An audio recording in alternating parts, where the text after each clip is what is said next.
नमस्कार दोस्तों, आप देख रहे हैं सतलोक एक्सप्रेस। इस नश्वर संसार में हर जीव जन्म और मृत्यु के चक्र में फंसा हुआ है। हर व्यक्ति सुख, शांति और मोक्ष की तलाश में भटक रहा है। लेकिन क्या आपने कभी सोचा है कि वास्तविक भक्ति क्या है और सच्चा नाम कौन सा है जो हमें जन्म मरण से मुक्त कर सकता है? संतों और शास्त्रों के अनुसार परमात्मा की प्राप्ति के लिए सद्गुरु द्वारा दिया गया नाम ही सच्चा मार्ग है। जगत गुरु तत्वदर्शी संत रामपाल जी महाराज जी ने शास्त्रों के आधार पर बताया है कि भक्ति मार्ग में साधक को क्रमशः प्रथम नाम, दूसरा नाम, तीसरा नाम और अंत में सार नाम प्राप्त होता है। ये चारों नाम साधक की आत्मा को शुद्ध करते हुए उसे काल के बंधन से मुक्त करके सतलोक तक पहुंचाने का मार्ग दिखाते हैं। आज के इस विशेष सत्संग में हम जानेंगे प्रथम नाम से लेकर सार नाम तक का अद्भुत और रहस्यमयी विवेचन। तो आइए सच्चे ज्ञान को समझते हैं और चलते हैं सतलोक की ओर।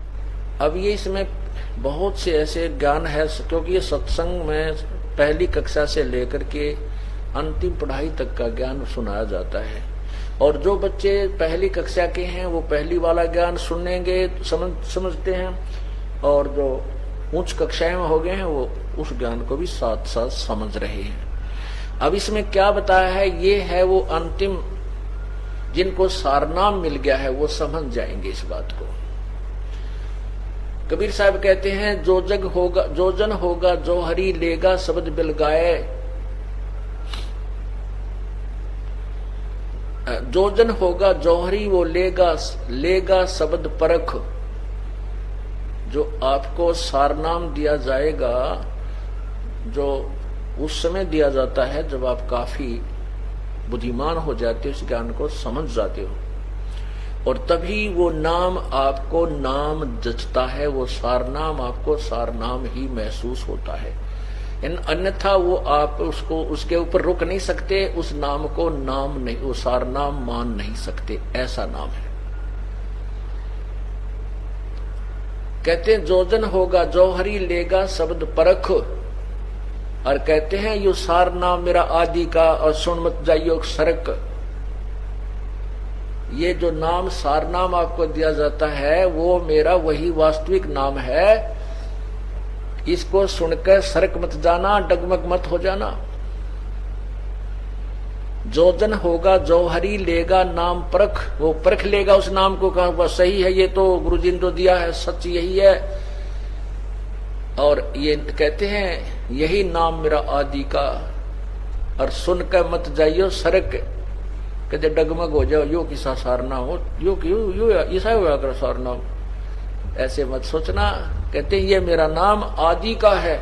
तो यहाँ क्या कहते हैं, सत्य स्वरूपी पांच तत्व का धरनी मेरा जानो ज्ञान अपारा। जो सत्य स्वरूपी नाम साहिब का सोए नाम हम। अब जैसे हम प्रथम मंत्र में आपको ओम नाम दिया जाता है, वो सावित्री ब्रह्मा जी का जाप है, अर्थात वो स्वाद चक्र को खोलने की कुंजी है। अब स्थान स्थान पर अंतर होता है। जैसे एक लड़की के पिता का नाम भी हवा सिंह है और पति का नाम भी हवा सिंह है। अब स्थान स्थान पर अंतर है। जिस पिता से जन्म हुआ है उसका नाम भी हवा सिंह है, उसमें उसका भाव पिता वाला है, और जिससे उसका विवाह हुआ उसका नाम भी हवा सिंह है, उसमें उसका वहां वो पति हवा सिंह ही जाना जाता है। वही हवा सिंह नाम जो है वहां पति है। तो कहने का भाव यह है कि जो ओम मंत्र आपको प्रथम मंत्र ब्रह्म गायत्री में दिया जाता है, तो वो सावित्री और ब्रह्मा का जाप है। और जब आपको सतनाम के अंदर जो नाम दिया जाता है, यही नाम ये ब्रह्म का जाप है। और तत् जो दूसरा मंत्र है वो परब्रह्म का जाप है। जैसे अब तीसरा नाम लेने की होड़ सी लगी थी, सार नाम लेने की, सार शब्द लेने के लिए हमने बार बार प्रार्थना आ रही थी कि हमें सार नाम दो जी, सार नाम दो जी, तीसरा नाम दे दो जी। अच्छा भाई, अभी जेल से आए हैं, अभी थोड़ा सा अपनी व्यवस्था में बनाने में थोड़ा टाइम लगे, हमने 2-3 महीने लगे, और आपको सार नाम देंगे, अवश्य देंगे, क्योंकि ये तो आपके लिए सारा साजबाज जोड़ रखा है। अब उनको बुलाया, उनसे परीक्षा ली तो 485 में तय मेरे ख्याल में 40 पास हुए। वो तेरा गजब हुई। अब एक तेन्यू तक लाना देगा, बोला जी आपने ढंग से ना बताया नाम देते समय। अरे तेरा गजब हुए, तीसरा नाम तो पीएचडी का है। उसने कहा कि आपने केवल ये बताया था कि ये नाम ऐसे जपना है, दूसरा तत् ऐसे जपना है, आपने नोतना बताया यो ब्रह्म का है, यो परब्रह्म का है। वह बोला ये सत्संग करते समय मैं बता कौन से रागनी गाया करता, यही तो बताता हूं, तुम्हारे को ये देखना था तुम्हारी बुद्धि कहाँ काम करती है। वो तेरा गजब हो। और फिर मन ने उलाना देने आपने ढंग से ना बताया है, यह भी उलाना उठूंगा भाई।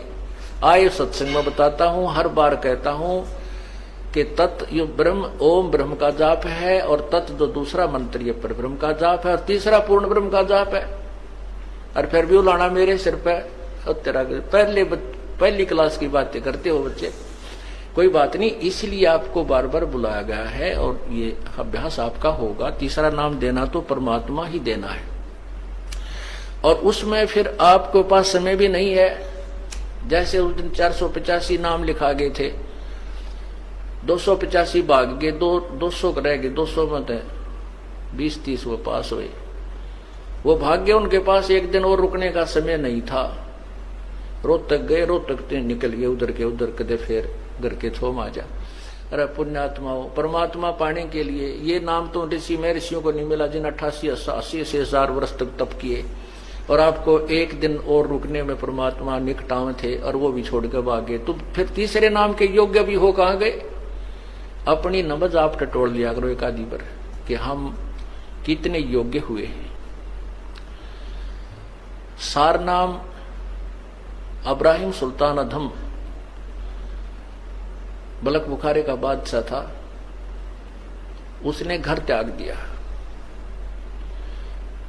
परमात्मा ने कहा था बेटा जा बेशक तो अपना राज्य भी कर, भक्ति कर। तो उसने कहा नहीं पिता, नहीं परमात्मा, अब तो बच्चे संभाल लेंगे, वो सियाने हो गए, अब उस नरक में नहीं जा सकता, और मुझे अपनी लकड़ी तोड़ कर बेच करके मैं अपना व्यवस्था कर लूंगा। करना तो पड़ेगा काम, लेकिन यहाँ कर लूंगा, अपनी मजदूरी करके अपना पेट निर्वाह करके अपनी भक्ति करता रहूंगा। तो उसने ऐसा ही कि एक झोपड़ी डाल ली, जंगल में लकड़ी तोड़ लिया, बेच आओ बस बाजार में, और बैठ कर अपना 5-4 दिन उन खा ले, फिर एक दिन एक इठड़ी एक बंडल फिर तोड़ के डाल जाओ। इस तरह अपनी भक्ति कर रहा था।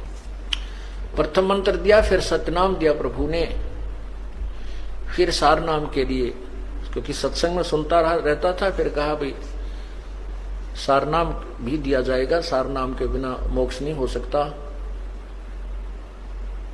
तो वो सार नाम के लिए प्रार्थना करता था, प्रभु आपका दास सार नाम के योग्य हो गया हो तो देख ला प्रभु, कृपा करना आपके दास पर, बहुत अधीन हो गया था। परमात्मा ने कहा भी अवश्य बेटा, नाम जब तुम योग्य हो जाएगा अवश्य नाम देंगे। तो एक दिन प्रभु ने कहा भी तुमको सार नाम दिया जाएगा, आप ऐसे ऐसे उस दिन वहां आना हमारे पास आश्रम में, या जैसे भी कोई स्थान निहित किया।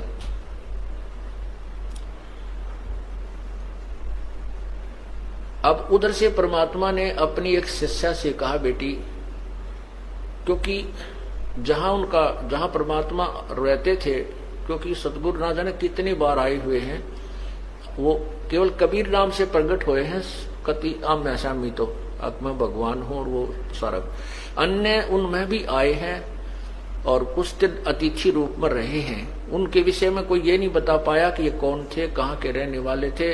प्रश्न करा करते थे भी आप कौन हो, कहते संतों के बारे में ज्यादा नहीं खोजबीन नहीं करनी चाहिए।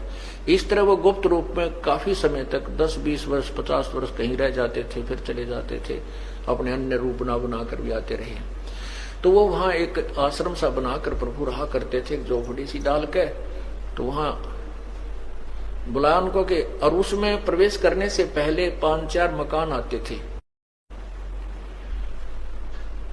और वो एक ही गली थी उसमें एंट्री करने की, और उसमें 5-4 जो मकान थे उनमें से एक मकान अपने भगत का था। तो उस लड़की से कहा बेटी अब के ये अब ये भगत आएगा सार नाम लेने के लिए, उस दिन बता दिया उस दिन आना, क्योंकि वो गुरु वचन पर चलता था, भगत गुरु वचन पर चलते थे, उसी दिन आना था। परमात्मा ने कहा बेटी अब ये ऊपर से आए ना, यहाँ तेरे मकान के नीचे से गुजरे तो इसके ऊपर एक बाल्टी गारा के कीचड़ की, पेशाब पशु भैंसा का, पशुओं का, गाया का, बकरियां का गोबर गार मिलाकर इसके ऊपर ओझ दिए, ऊपर तक उलेट देना। और इसकी फिर क्या प्रक्रिया हो, इस गारा के मिट्टी के कीचड़ के डलने के उपरांत इसकी क्या प्रक्रिया हो वो मुझे बताना, यो तुझे कैसा व्यवहार करे। तो उस लड़की ने ऐसा ही किया। इब्राहिम सुल्तान जी आ रहे थे, ये बल्ख बुखारा के बादशाह थे जिन्होंने राज रूज त्याग करके अपना एक साधारण से व्यक्ति का जीवन जी रहे थे, भक्त का। अब जैसे आपको बताया था कि विकार मरे मत जानियो जो भूबल में आग, बहुत अधीन था, नम्रता भी बहुत थी, आता था सत्संग में जब भी जी साहब जी सर। अब ये तो परीक्षा होगी जब पता चलेगा हम कितने नम्र हैं, कितना क्रोध और काम और लोभ त्याग गया है, जब सामने चीज होगी जब पता चलेगा। तो वो आ रहा था, उस लड़की ने वो एक काम किया, ऊपर तक वो पूरी बाल्टी ठोक दी उसके ऊपर, और तब उसने नुक्कती ला ला करके देखा ऐसे, तो बहुत गुस्से में कहने लगा कि यदि आज मैं राजा होता तुझे वो सजा देता दुनिया देखती, तेरी आंखें फूट गई हैं क्या, आते जाते नहीं दिखाई देते तुझे। अब वो लड़की थोड़ी सी देर के बाद नहा धो कर अपने वहां भी पहुंच गया आश्रम में। तब पूछा बेटी वो किया आपने फार्मूला प्रयोग? बिल्हा जी किया। तो क्या क्या प्रतिक्रिया हुई भक्त की? उसको नहीं पता था कि ये कभी राजा भी था, लड़की को नहीं मालूम था कि ये राजा था, क्योंकि वो नहीं बताता था। तब उसने पूछा, लड़की ने अपने परमात्मा से, गुरुदेव से, कि हे भगवान क्या ये राजा था? तो उसने, गुरुदेव ने यानी परमात्मा ने, कबीर जी ने कहा, क्यों बेटी क्या बात है? कि जब मैंने इसके ऊपर बाल्टी डाली ना, पानी का कीचड़ डाला, तो मेरे से खुद क्रोध में कहने लगा, यदि आज मैं राजा होता, अगर आज मैं राजगद्दी पर होता, राजा राज्य ना छोड़ा होता, तो तुझे वो सजा देता, यहाँ संसार देखता। बेटा बेटी बस यही देखना चाहूं था मैं, इसकी नब्ज देखना चाहता था, ये तीसरे नाम के योग्य हुआ है कि नहीं। ठीक है बेटी, राजा था ये, और बहुत बड़ा राजा था, इसने बहुत ही कुर्बानी की है।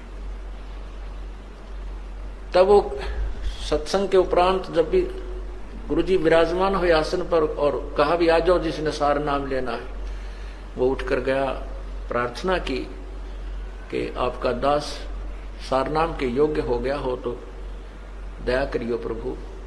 तो परमात्मा ने कहा, नहीं बेटा अभी तू राजा है, भक्त नहीं बना है। वो कहता, नहीं गुरुदेव नहीं, मैं तो बिल्कुल आपकी कृपा से, आपके कहने से ही उसी दिन से राज को त्याग दिया है मैंने।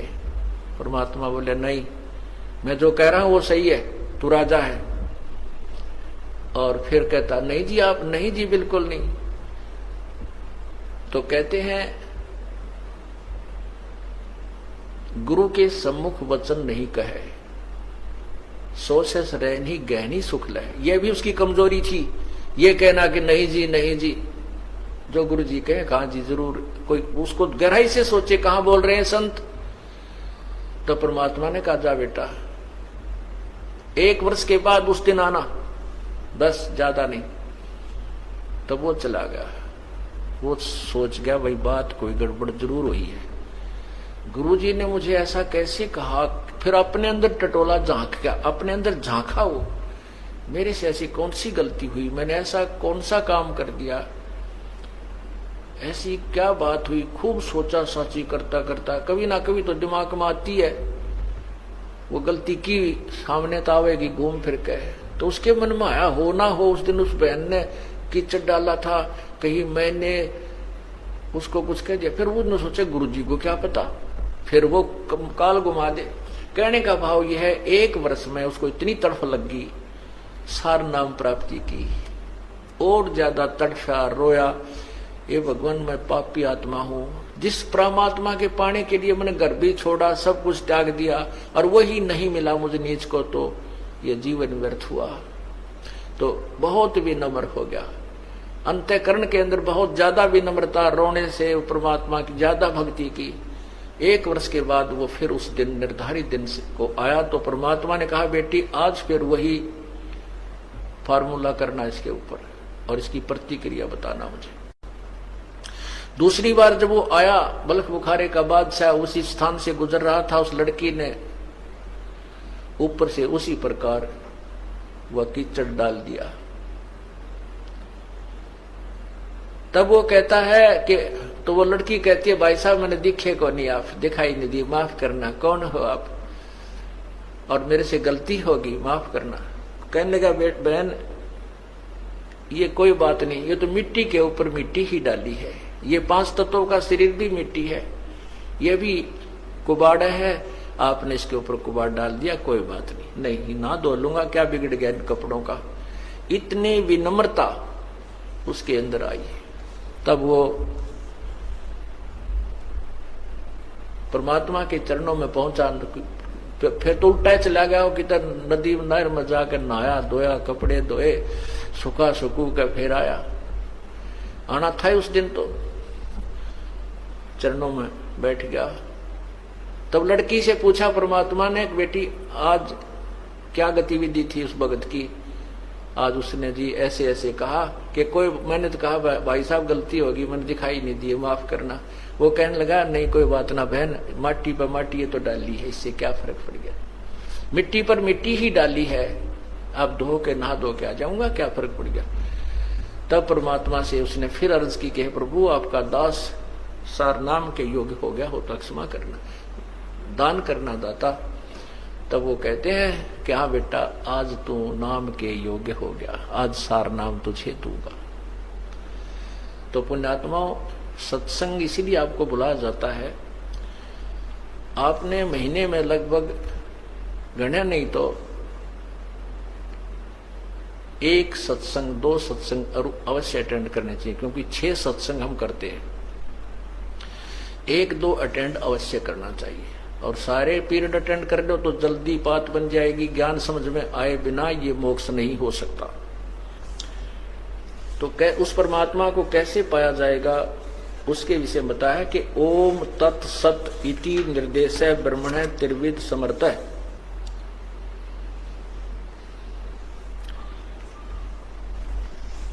अब यहां क्या बताते हैं,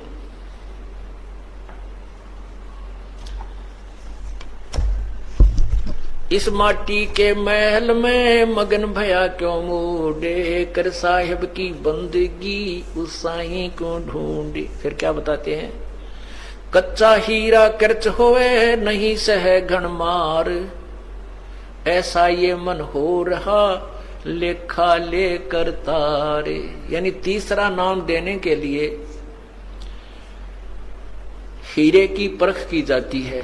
सार नाम जब दिया जाता है तो हीरे की परख की जाती है। हीरे की परख करने के लिए क्या कैसे परीक्षण किया जाता था पूर्व समय में, कि हीरा एक गोल गोल सा कंचे टाइप होता है, चमकदार धातु होती है, पत्थर सा होता है, पर चमक जबरदस्त होती है उसकी। और उसको उस पे कच्चा हीरा भी होता है और पक्का हीरा भी होता है। पक्का हीरा की क्या पहचान होती है कि उसको एहरन पर रख के नीचे एक लोहे का मूसल सा गड़ा हुआ होता जमीन में, उसके ऊपर लोहार कारीगर लोहे को नीचे उस पत्थर के मोटे खंभे से पदर कर ऊपर तक घण मारता है, थोड़े मारता है, तो नीचे जो लोहा है उसको एहरन बोल देते हैं। उस आहरण के उसके ऊपर रखकर ऊपर से घण की चोट मारते हैं पूरी जबरदस्त हीरे के ऊपर। यदि उसमें कहीं निशान पड़ जाता है तो वो कच्चा हीरा है, वो 2 कौड़ी का नहीं है। और उसके ऊपर निशान नहीं पड़ता है, पूरे घण की जबरदस्त चोट मारने से चाहे 10 मार ले तो वो पक्का हीरा है, वो अनमोल है, वो कीमती हीरा है। तो यहां पर जो आपकी परीक्षण की जाती है तीसरे नाम के लिए, अब ये जो था, ये क्रोथा कांड जो हुआ है, इन अज्ञानियों ने तो अपने कर्म बिगाड़ दिए, और परमात्मा ने हम हीरों को परखना था, या गण के ऊपर धर के एरन पर धर के गण की चोट मार के देखी थी। जो कच्चे थे वो रह गए, पक्के थे ये हीरे न्यू के न्यू आगे। ये कोई करच नहीं हुआ, यानी उसमें कोई खरोंच नहीं आई। कच्चा हीरा करच होए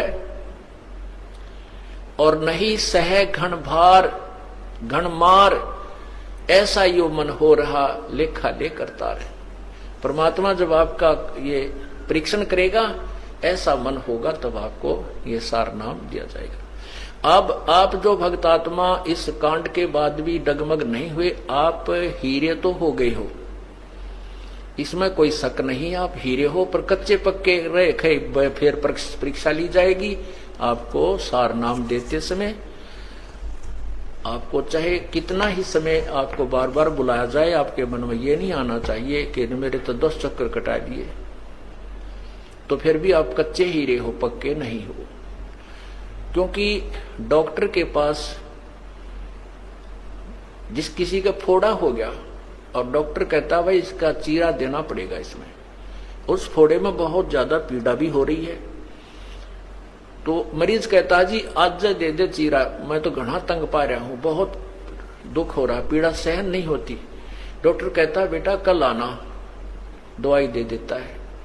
कल कहता भाई कल आना, कल भी नहीं चीरा देता, फिर कहता कल परसों आना, ये दवाई और खा।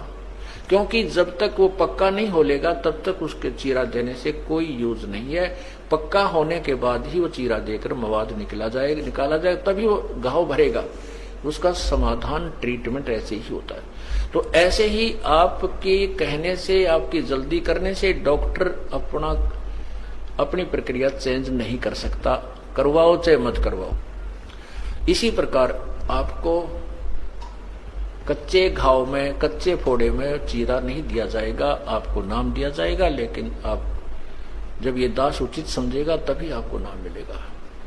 और आप जितनी बार बुलाया जाएगा नहीं आओगे तो फिर आपको बता ही दिया, कच्चा हीरा करच होए नहीं सह घन भार, ऐसा ये मन हो रहा लेखा ले करता। तो तीसरा नाम जो है ये परमात्मा प्राप्ति का है। कैसे? पूर्ण ब्रह्म की प्राप्ति का है। सतगुरु सौदा कर वो नहीं बात जाते है। तो सतगुरु सौदा कर वो, पूर्ण संत का सौदा कर, पूरे संत से, पूर्ण संत से अपना सौदा कर, उससे माल खरीद, नहीं तो तेरा जीवन व्यर्थ जाता जा रहा है। जिन तेरा पिंड प्राण बनाया उस साहिब से डर वो, उस साहिब से, उस परम पिता से, पूर्ण ब्रह्म से। अजप्पा जाप जपो मन बोरे है जम किंकर से लरवो। अजप्पा जाप, ये सतनाम जो है इसको अजप्पा जाप भी कहते हैं। श्वास बाहर, श्वास उश्वास से नाम जपया जाता है सतनाम का, जिसमें 2 मंत्र हैं। एक ओम मंत्र है ये ब्रह्म का, और तत् मंत्र जो आपको संकेतिक मंत्र है, उपदेशी को ही बताया जाता है, वो पर ब्रह्म का। इसको श्वास उश्वास से जपया जाता है। सांस उश्वास, एक श्वास बाहर छोड़े उसको श्वास बोलते हैं, उल्टा ले हुए वापस लेते हैं उसको उश्वास कहते हैं। श्वास उश्वास से जाप जपा जाता है, उसको अजप्पा जाप कहते हैं। जिन तेरा पिंड प्राण बनाया उस साहिब से डरवो, अजप्पा जाप जपो मन बोरे जम किंकर से लरवो। सुखदेव को 84 भुगती बना पजावे खरवो, तेरी क्या बुनियाद पुरानी तो पेंडा पंथ पकड़वो।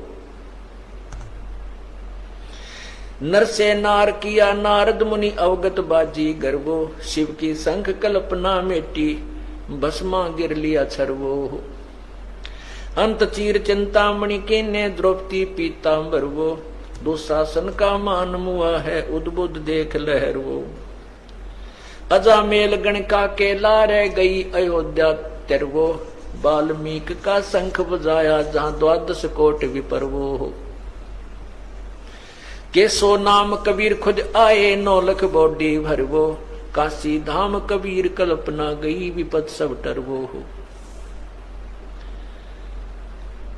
गगन मंडल के मध्य महल है, जा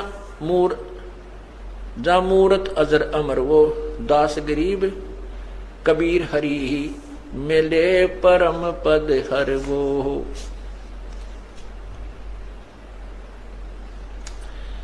अब इसमें क्या बताया है कि सतगुरु सौदा कर वो, नहीं तो भाई बाद जात है, व्यर्थ तेरा जीवन समाप्त हो रहा है। जिस परमात्मा ने तेरा जीवन प्राण यानी तेरी आत्मा उत्पत्ति की और पिंड ये शरीर बनाकर दिया, उस परमात्मा से डर। अजपा जाप जपो मन बोरे, जम किंकर से लरवो। होय होय, अजपा श्वास उश्वास का जो नाम है, इसके जाप कर, इसका जाप कर। और परमात्मा क्या करेगा, जब आपको यहां से लेके चलेगा, रास्ते में आपको अकेला छोड़ देगा और चारों तरफ आपके यमदूत, क्योंकि परमात्मा के जाते ही यम के दूत जैसे मच्छर आ जाते हैं, मच्छरदानी हटते ही चारों तरफ घूम जाएंगे।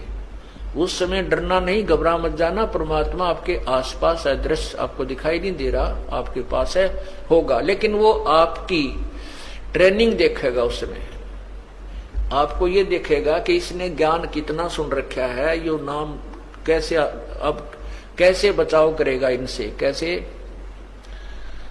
परमात्मा कहते हैं, मोला बैठा मोर से देखे जन की भेड़, द्वादश कोट जम किंकर जहां एक नाम की खैड़। ये जो सत नाम है, सार नाम है जो आपको दिया गया है, ये सार नाम और सतनाम दोनों मिलकर के ये तीसरा मंत्र बन जाता है, ओम तत्सत। और ये अजप्पा जाप कहलाता है।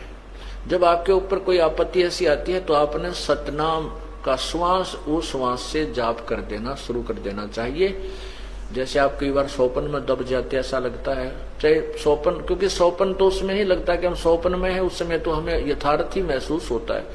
कोई आपत्ति आती है, इस तरह को भयंकर वस्तुएं दिखाई देती हैं, तो सतनाम का सिमरण करना शुरू कर देना चाहिए श्वास उस श्वास से। तो क्या बताते हैं कि मोला बैठा मोर्चे, वो परमात्मा आड़ में बैठ के अपने भगत की उस खिलाड़ी का खेल देखता है, ये कौन सा दाव लगाता है दुश्मन के ऊपर। जैसे कोच देखता है अपने खिलाड़ी को, ये पहलवान को, ये कौन सा दाव लगाता है इस दूसरे पहलवान को चित करने के लिए। मौला बैठा मोर्चे देखे जन की भेड़, भेड़ माने भिड़ंत, उसकी कुन की कुश्ती देख रहा है यम किंकरा की और अपने भगत की। तो उसके लिए क्या दाव बताते हैं कि 12 करोड़ यमदूत वहां पर हो और एक सतनाम का सिमरण कर दे, या एक टक्कर में वह सारे कमर के तान गिरेंगे, उनके जो है ना पीछा जाके लगेगा। 12 कोट जम के इंकर जहां एक नाम की खैड़, खैड़ माने टक्कर मारना, सुंडी में मारे दावे का टक्कर, फिर वो एकदम गिर जाए। तो ये जो आपका जो तीर है, ये श्वास ओ श्वास का एक सिमरण, एक ही सिमरण के करने से कहते हैं 12 करोड़ यम के दूत इधर उधर बिखर जाएंगे, निकट नहीं आएंगे।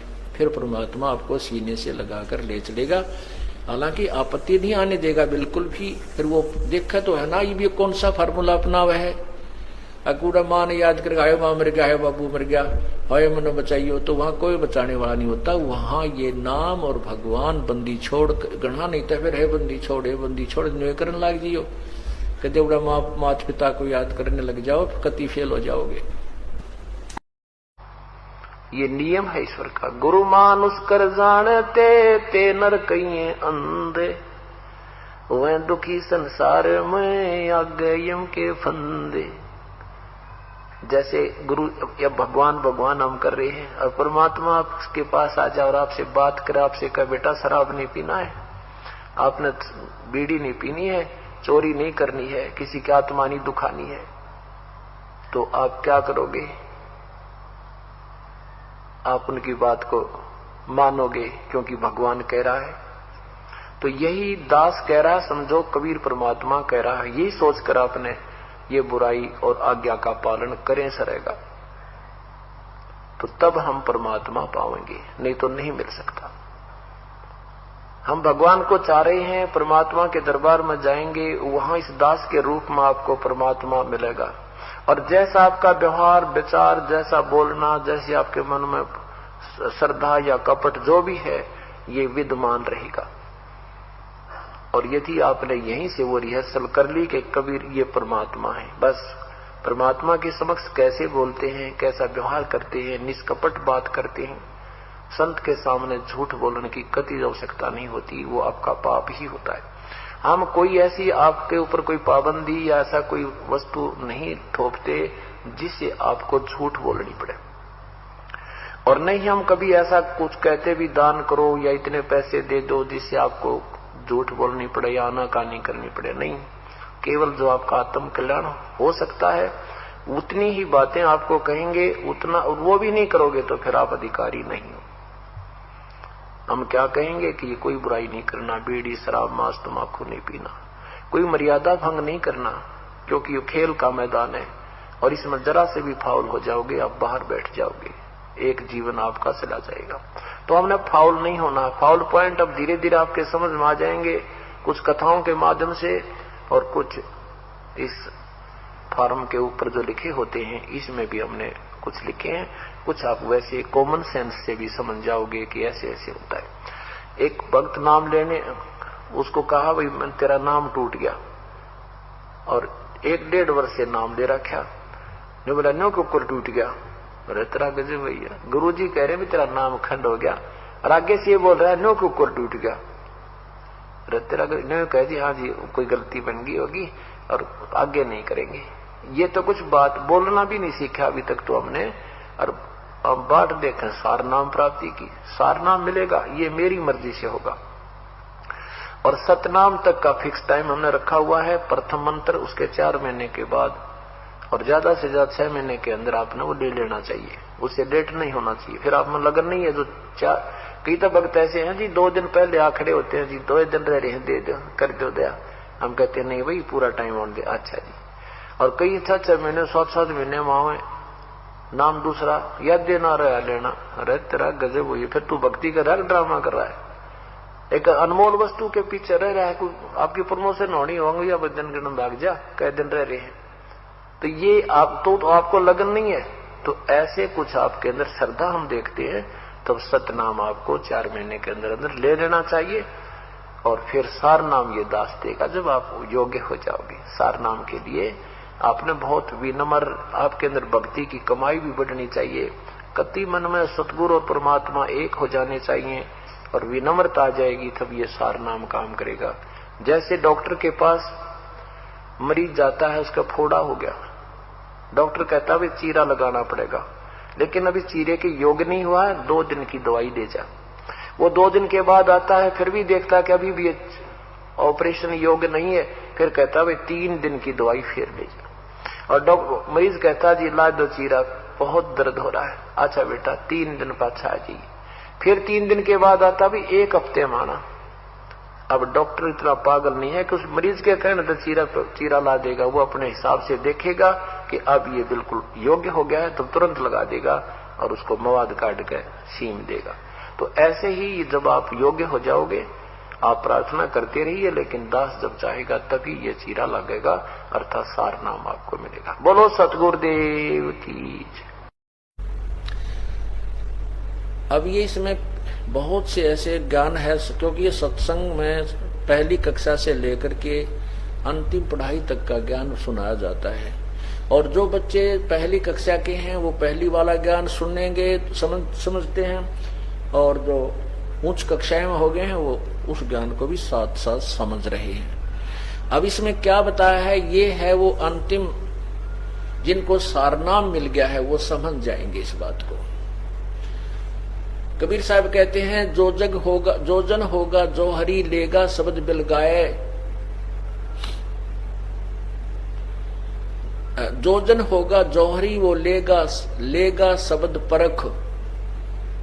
जो आपको सारनाम दिया जाएगा, जो उस समय दिया जाता है जब आप काफी बुद्धिमान हो जाते हो, इस ज्ञान को समझ जाते हो। और तभी वो नाम आपको नाम जचता है, वो सार नाम आपको सार नाम ही महसूस होता है। अन्यथा वो आप उसको उसके ऊपर रुक नहीं सकते, उस नाम को नाम नहीं, वो सार नाम मान नहीं सकते, ऐसा नाम है। कहते हैं जोजन होगा जौहरी लेगा शब्द परख, और कहते हैं यो सार नाम मेरा आदि का और सुन मत जाइयो सरक। ये जो नाम सार नाम आपको दिया जाता है वो मेरा वही वास्तविक नाम है, इसको सुनकर सरक मत जाना, डगमग मत हो जाना। जोजन होगा जौहरी लेगा नाम परख, वो परख लेगा उस नाम को, कहा वह सही है, ये तो गुरुजी ने तो दिया है, सच यही है। और ये कहते हैं यही नाम मेरा आदि का, और सुनकर मत जाइयो सरक, कहते डगमग हो जाओ, यो किसा सारना हो, यो ऐसा हुआ कर सारना, ऐसे मत सोचना। कहते हैं ये मेरा नाम आदि का है। तो यहाँ क्या कहते हैं, सत्य स्वरूपी 5 तत्व का धरनी मेरा, जानो ज्ञान अपारा।